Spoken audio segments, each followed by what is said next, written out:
Hello guys! So, kamusta ang lahat? Kamusta mga ka-blaster? So, may ano na naman tayo ulit, bagong iba-vlog.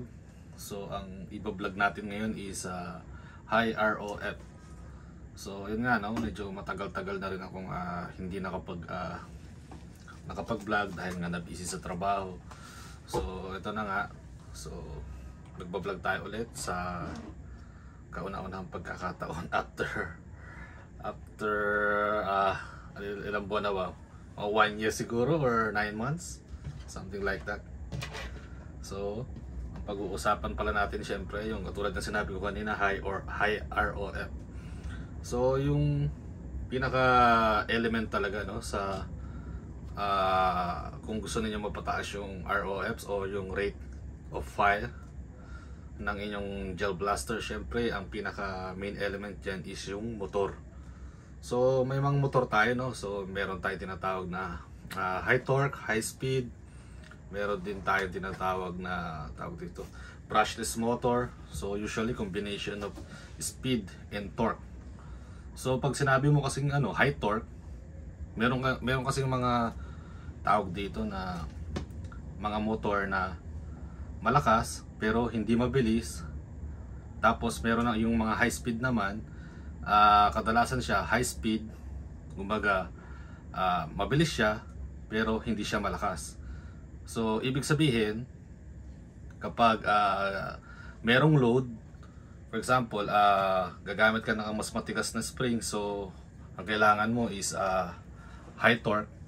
Syempre high torque kasi syempre mas mataas yung load ng tawag dito yung spring, di ba? So parang mas mabigat yung niya, yung kumbaga parang binubuhat niya. So kailangan mo ng high torque. So pero naman kung gagamit ka ng mga high speed, pero minsan pag ginamitan mo na siya ng mga motor na tawag dito na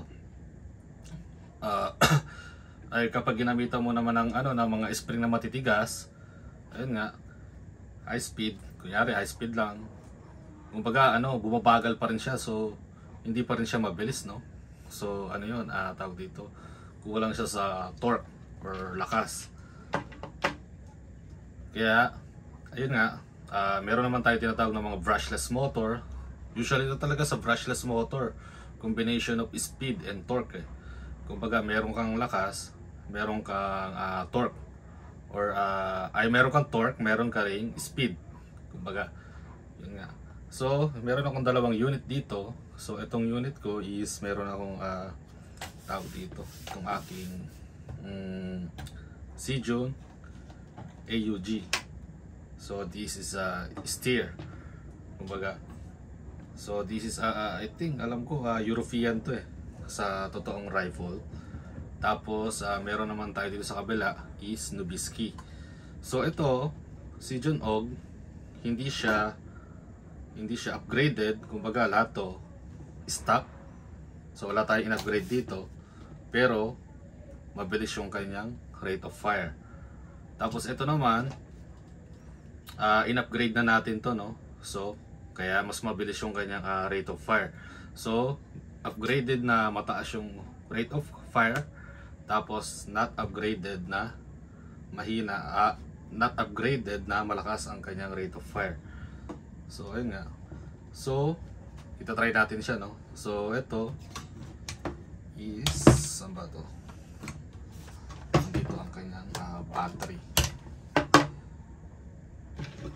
So meron ako pala ditong is 11.1 volts 30C. Tama, 30C, 1800 milliampere. So maliit lang siya. So ang connector nito is Tamiya plug. So wala akong XT30 to, so gagamit tayo ng connector. So subukan natin.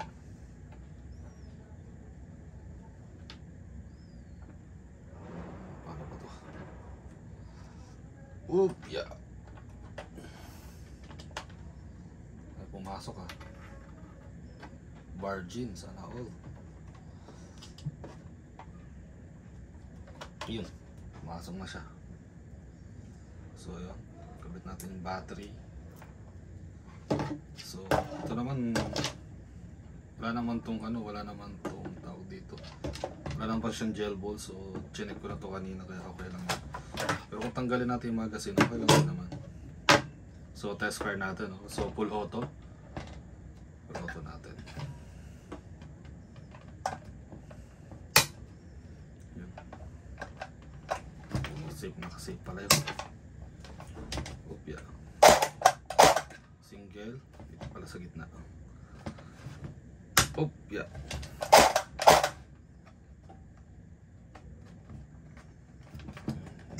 Hindi kasi natin to alam gamitin eh. So yun nga. So subukan natin ulit ha.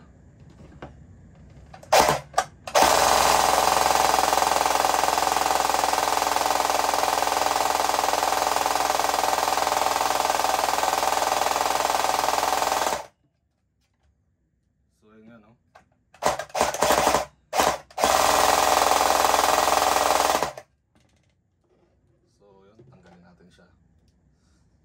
So kung mapapansin nyo is mataas yung rate of fire nya, no? So ayun nga, kasi nga kahit stock siya is mataas pa rin yung rate of fire nya kasi siguro dahil sa build nya. Ayun nga, from the manufacturer, straight from the manufacturer, ganito ito nung nakuha ko eh. Pero nung nabasa ko yung yung manual nya, ayun nga, mataas talaga yung rate of fire nito. Straight from out of the box. Yun. Yun. So isolin na natin. Naman tayo ngayon sa upgraded na Nobiski. So dito pala guys, wala tayong binago dito, no? So this is all stock. Yun. Tanggal natin yung connector. So dito natin sa Nobiski N4 Dev Group. Yeah. Kabit natin yung battery.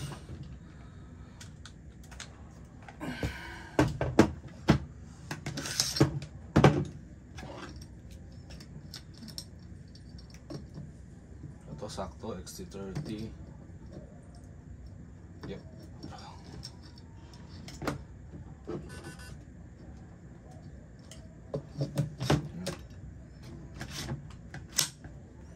So yun nga guys, kung ito pala yung binago ko dito is yung kanyang yung gearbox niya, kasi medyo nagkaroon ako ng slight modification eh, kasi nga tawag dito, parang may mali sa gearbox niya eh. So parang ko siya, hininang ko siya. Yun. Ayan. So yun nga guys, hininang ko kasi siya eh. Ay, ginarahin ko siya. Kasi yung pinaka sector gear niya may tendency na tumama doon sa pinaka beam, kumbaga doon sa pinaka case ng gearbox niya, no? So may tendency siyang tumama doon. Kapag nangyari yun, syempre hihinto yung natin, yung tawag dito, yung gears, kasi tatama doon sa beam eh. Tapos mabubuongi lahat yan ng natin, ng gears natin. Diba? Ayan. Tapos ano pa bang binago ko dito? Pinalitan ko pala ng MOSFET to, yung original MOSFET niya, so tinanggal ko, so pinalitan ko siya ng T238 na MOSFET. Yun, tapos nung nilagay ko yun, so may mga nakaumbok doon na sa pinaglalagyan ng MOSFET na kailangang tanggalin. So ginarahin ko rin yun, no? Tapos ano pa ba? Brushless motor. Naka brushless motor pala to. So this is 48,000 RPM. Yan, na brushless motor. Tapos yung piston pala, yung piston, minodify ko rin tong piston eh. Kasi nga nasira yung original piston nito eh. So meron pala akong stock na piston, buti na lang. Kaso hindi siya kamukhang kamukha ng piston na original, kaya minodify ko rin yun. So baga parang ito lahat minodify ko na dito sa gearbox. Tapos nag short stroke ako para hindi gaanong bugbog yung ating gearbox. Kasi syempre kapag masagad yung spring, kumbaga kasi pag hindi ka nag short stroke kasi yung spring kasi talagang sasagad yan hanggang dito dito. Kumbaga itutulak yan ng ating sector gear. Itong ating tawag dito yung piston natin kasi may ngipin yun nandito. Tutulak yan hanggang dun sa pinakadulo. So syempre mas nabibigatan yung ating tawag dito yung ating gear. Syempre ang ating rin motor din natin nahihirapan yun. Kaya nagbawas tayo para makabawas sa stress ng ating gearbox. So dalawang ngipin yung ko binawas ko. Syempre pag nagbawas ka ng ngipin, maaring mangyari is mababawasan yung FPS mo. Pero madadagdagan yung kanyang RPS, yung pinaka revolution niya. Tawag dito revolution per minute. Yun. Or revolution per second pala, I'm sorry. Revolution per second. Yun. Tapos dito rin medyo nag-modify ako dito ng konti. Hindi ko naman siya minodify. So yung height kasi ng motor ko is medyo malayo. So kung makikita nito. So kapag yung motor kasi natin medyo short, so dito natin yung ina-adjust Ayan. Ayan dito siya. Ayan dito natin siya ina-adjust. Kapag medyo ma-short yung motor natin, di ba? Kasi dito yung natin, yung pinion gear, kailangan maabot niya yung gear doon sa ating pinaka tawag dito, bevel gear. Ayan. Pero since short siya, so in-adjust natin siya dito, pero hindi pa rin siya sapat. So ang nangyari is tawag dito is nilagyan ko siya ng tawag dito ng karton dito. So malit na karton lang naman yung kailangan ko kasi konting height lang naman yung kailangan kong i-adjust Kasi kapag hindi aabot dito yung yung pinion gear mo dito sa pinaka bevel gear, kapag konting daplis lang, so mabubuong yung gear natin. So kailangan kung ano yung pinaka original na tawag dito na size ng kanyang motor, kailangan yung ipapalit mong motor is parehas lang din So ayan. Tsaka ito pala pag gagamit kayo ng tawag dito ng mga kunyari high RPS na mga blaster. So syempre kapag yung blaster niyo is naka bolt catch, so lagi mo siyang bibirahin dito. Lagi siya dapat nakaganto, nakasabit dito. Kasi pag hindi siya naka bolt catch, so nakakasira yan ng ating cycle ng ating ng gearbox doon sa loob, yung mechanism niya sa loob, no. So kailangan ito lagi siyang nandito. Pero kung wala namang bolt catch yung ninyo, yung inyong mga blaster, is mas maganda tanggalin niyo na lang to kung gusto niyo ng mga high RPS na mga blaster. So para hindi makasira ng cycle doon sa pinakaloob, di ba? So ngayon i-try natin. So full auto. Naka full auto yan. Ito natin. Ayan. Sige. Test fire natin. Ayan, naka full auto siya, no?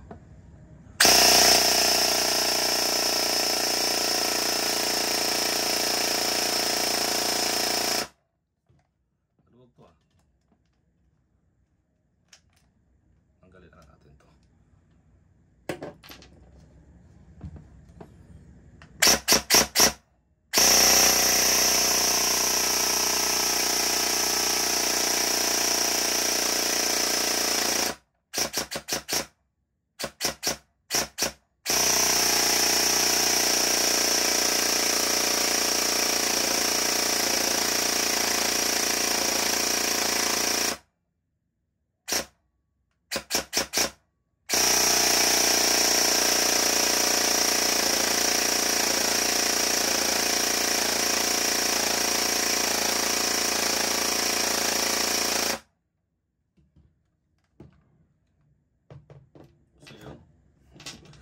kasi maluwag eh.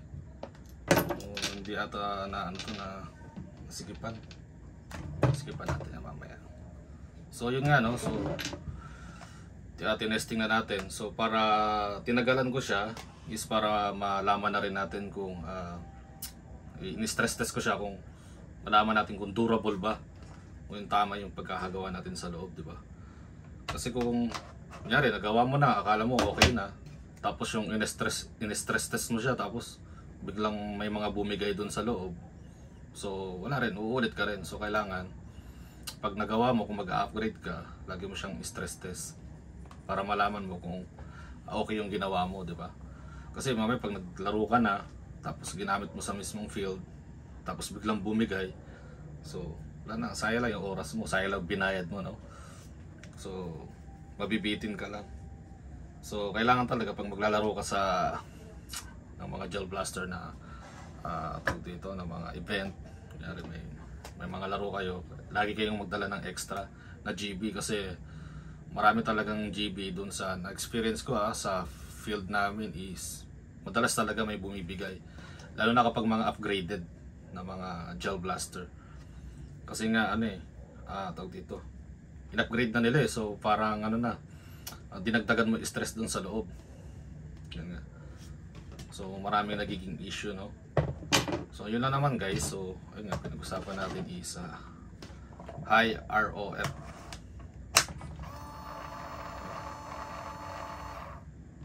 So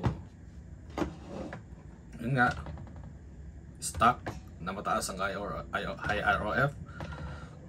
At dito sa ating upgraded na mataas din yung kanyang high ROF, no? So mas maganda talaga yung blaster ninyo is high ROF na lang kung gagamitin nyo lang naman panlaro kaysa sa FPS. Kasi minsan kasi pag higher FPS na, hindi na rin maganda yung accuracy niya kasi gel balls lang to kumbaga tabi-tabingi na yung bala na lumalabas. Hindi kagaya kapag hindi ganun kalakas yung mga gel balls, siguro mga 280 FPS, okay na yun sa sa gel blaster. Kumbaga minsan pag lumalagpas ng mga 320, 330, so hindi na rin maganda yung accuracy niya, no? So kahit lagyan mo pa ng half up, ganun pa rin. So yun lang naman guys. Sana may natutunan tayo kahit konti sa ating mga high ROF na gel blaster. Ayun nga, sabi ko kanina, yung pinaka main element talaga natin dito is yung ating motor sa paggawa ng mga unit para sa mga higher ROF. Kumbaga parang speed niya, di ba? Guys, so, hanggang sa muli, no? So don't forget to like and subscribe sa ating munting channel para sa ating gel blaster community. So yun lang naman guys, may natutunan tayo. Hanggang sa muli, bye bye.